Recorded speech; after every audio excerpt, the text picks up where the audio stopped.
کہہ رہا تھا جب روس کی فوج افغانستان میں بدترین شکست کھا کر نکل رہی تھی تو ایک روسی فوجی نے جاتے وقت ایک مسلمان سے پوچھا کہ اللہ اکبر آپ کی کون سی توپ کا نام ہے، کیونکہ جب ہم جنگ میں یہ نعرہ سنتے تھے تو اس کے بعد ہماری جانی نقصان بہت زیادہ ہوتا تھا۔ مسلمان نے کہا یہ توپ کا نام نہیں، یہ ایک ذکر ہے جس کا مطلب ہے اللہ سب سے بڑا ہے۔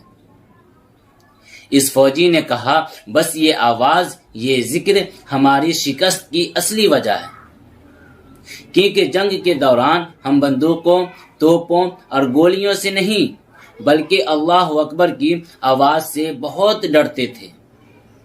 آج بھی اللہ اکبر کا دور ہے، کل بھی اللہ اکبر کا دور تھا اور آئندہ بھی اللہ اکبر کا دور رہے گا انشاءاللہ۔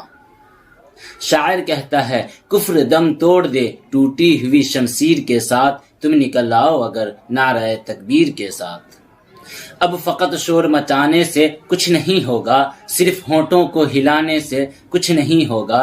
زندگی کے لیے بے غیرتی موت ہی مرتے کی ہو، اہل ایمان ہو تو شیطان سے ڈرتے کی ہو۔ تم بھی محفوظ کہاں اپنے ٹھکانے پر ہو، بعد اخلاق کے تم ہی لوگ نشانے پر ہو۔ اب اگر ایک نہ ہو پائے تو مٹ جاؤ گے، خشک پتوں کی طرح تم بھی بکھر جاؤ گے۔ خود کو پہچانو کہ تم لوگ وفا والے ہو، مصطفیٰ والے ہو، مومن ہو، خدا والے ہو۔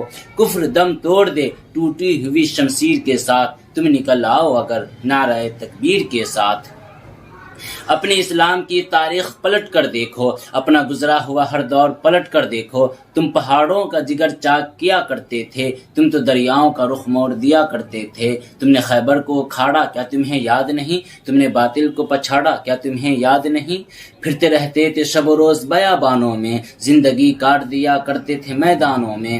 رہ کر محلوں میں ہر آیت کا حق بھول گئے، عیش و عشرت میں پیمبر کا سبق بھول گئے۔ اللہ تیری بادشاہت سب سے بلند، ہمیشہ رہنے والی ذات صرف اللہ کی